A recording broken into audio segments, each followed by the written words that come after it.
Hi, my name is Aya Yoshioka. I'm a portfolio consulting director and senior investment strategist here at Wealth Enhancement. Welcome to another edition of 7 Market Movers, where we cover a variety of topics that have impacted markets over the last week. So let's get started. After a record long 43-day government shutdown, lawmakers finally reached a deal to reopen federal operations. They agreed that they would have a short-term funding extension to fund most federal agencies through the end of January 2026, not too long from now. SNAP and food aid funding was restored, and there was a deferral on voting for tax credits related to the Affordable Care Act. When news of all of this first broke on Monday, stocks staged a relief rally as a major overhang was lifted. In the coming days and weeks, though, we will get several economic data releases related to jobs, inflation, GDP, and much, much more. And we'll get a sense of where the US economy currently stands. On that note, we aren't expecting too much of a change in terms of the trends that were persistent prior to the government shutdown. And that includes inflation that was already staying very sticky in this 3% level, and a cooling or weakening labor market. So we don't think we're going to see too many changes there, but markets will parse through all this economic data for both the delayed data as well as the current data as government agencies catch up to all of the information.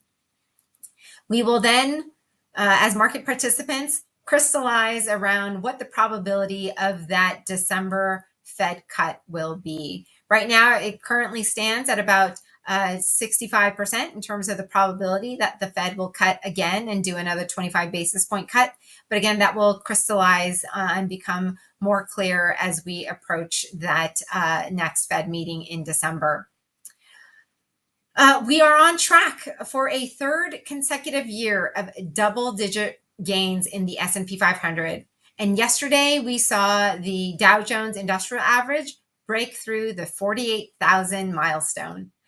While the Dow is up 0.4% for the month of November so far, the S&P is actually down 1%, and the tech-heavy NASDAQ is down a little over 3%, as stocks related to AI really do take a little bit of a breather. Equity markets are a little expensive here. The S&P 500 index is trading at a forward price to earnings ratio of 25 times compared to a 5-year median of about 22 times. And that's still expensive relative to the long-term average of around 16 to 17 times. And when valuations are high, volatility can get a bit more elevated. And we've seen that in November so far.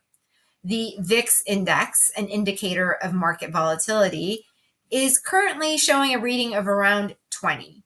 This is up from the low of 15 that was seen in August, but this compares to the heightened periods of volatility that we saw from the tariff tantrum in April, where the VIX spiked to over 50, or the early days of the pandemic when the VIX spiked to 80. So this current bout of volatility, is it a sign that the AI bubble is deflating?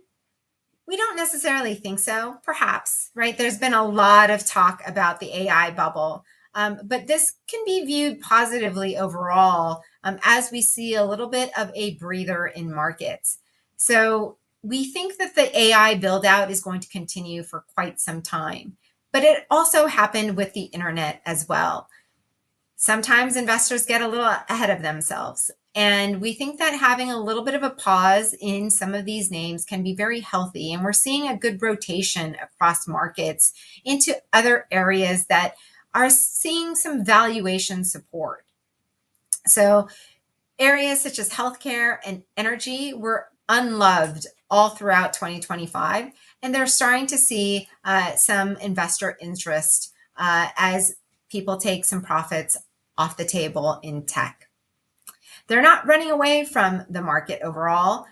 They're just leaning into some of that diversification, which we really think is crucial for investors to embrace when markets are elevated from a valuation perspective.